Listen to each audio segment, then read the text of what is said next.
how to make quick rasagullas.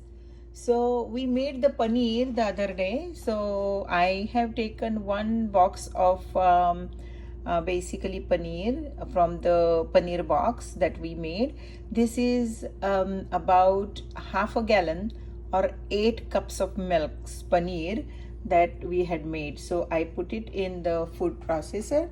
If you don't have food processor, then you can basically do it by hand. You have to kind of mix it together really nicely, and I'm going to add 1 spoon of cream of wheat into this paneer. That's all I put, 1 spoon of um, cream of wheat. And then I'm going to start the uh, food processor, and then mix it together very nicely. Okay, paneer and the soji together, and I'm starting the food processor and mixing it together nicely. And then we will take this out and then make it into a small balls like rasagullas. So from the chana that we made these I made these balls out of that chana, but the chana was a little bit too wet, kind of little bit extra moisture was there, so I couldn't make the ball immediately. So what I did was I kept it in a bowl which is open like this, and then kept it in the fridge for 3-4 hours. After that, the moisture went away, and then I was able to roll these balls. So now once again, this is 3 cups of water and 1 cup of sugar. You don't have to wait too much. You just basically boil that sugar and water together, and after it melts, it's kind of done.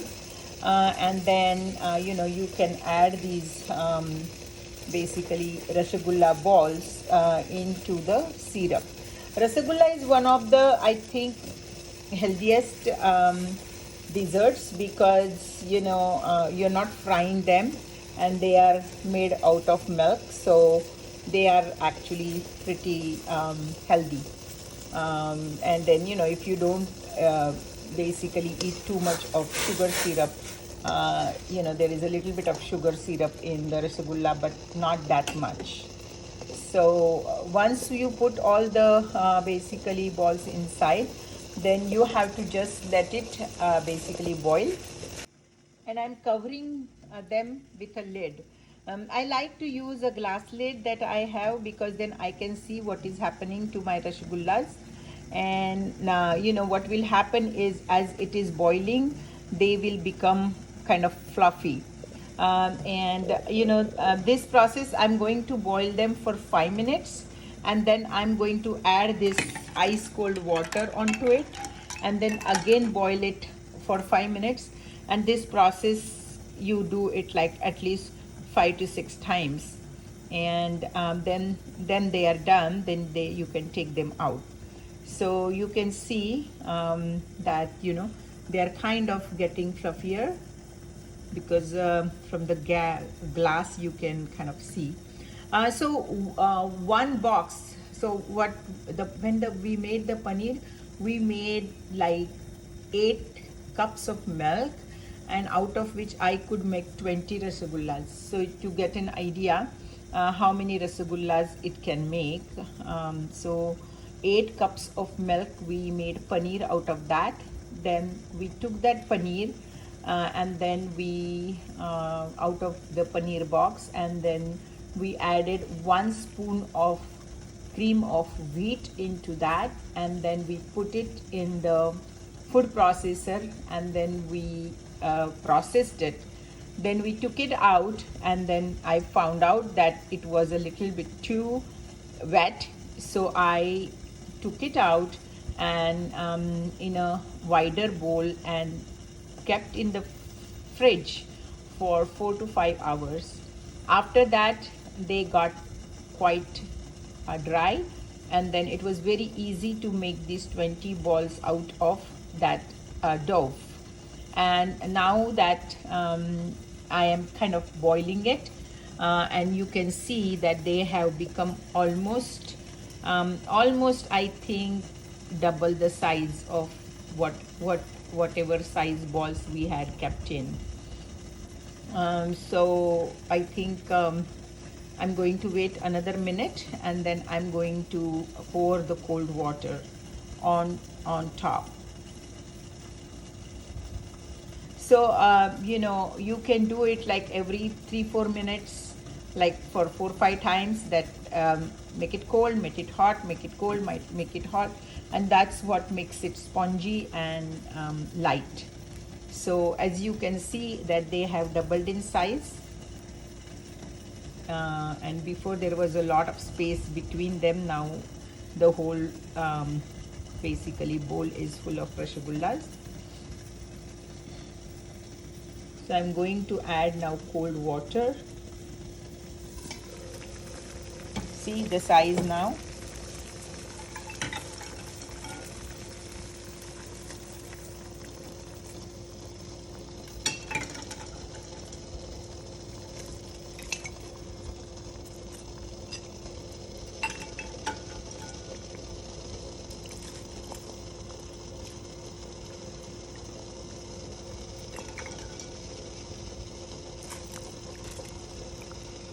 And now again I'm going to boil them to full steam. So basically repeat this process 4 to 5 times, and then we are going to add 1 tablespoon of rose water into this, and then that's it. The rasagullas are done.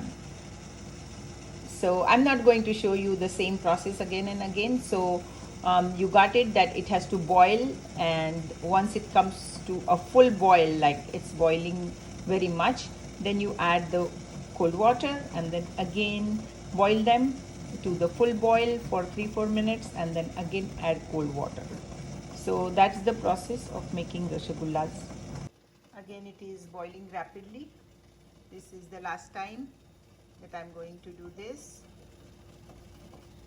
process here.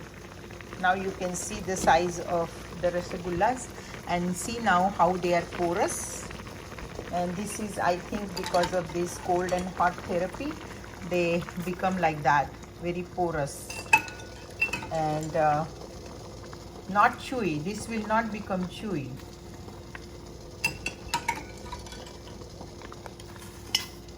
And this is the same process I do when I'm doing rasagulla to the chana. So once the milk separates, at that time also I put ice water, especially when making rasagulla.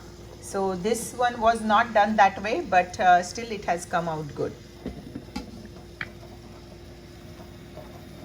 So basically when you are boiling the milk and you add yogurt to the milk to separate it, at that time once it separates, add ice water to it, because we don't want the chana or the paneer to get too much cooked. So once it separates, you see the yellow water getting out of the milk. At that point you can add cold water to that, and then you put it in the paneer box, and then follow this method.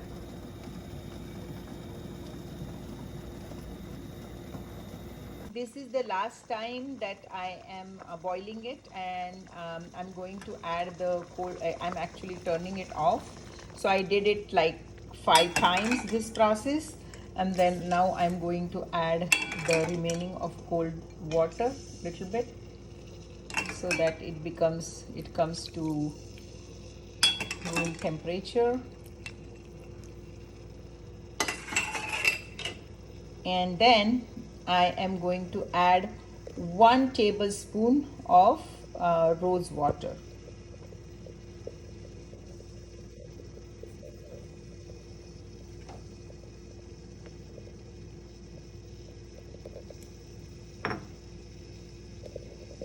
going to add 1 tablespoon of rose water to it, and it's already turned off. So these are our ready rasagullas. As you can see, the size has increased quite a bit, and you can see the texture of the rasagulla.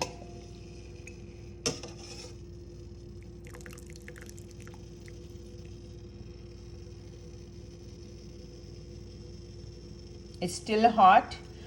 When it gets cold, it will look more porous. I will also post a photo. Thank you. Bye. Here is the final product. I put it in a nice jar, and you can see how porous and size wise pretty good size rasagullas are made.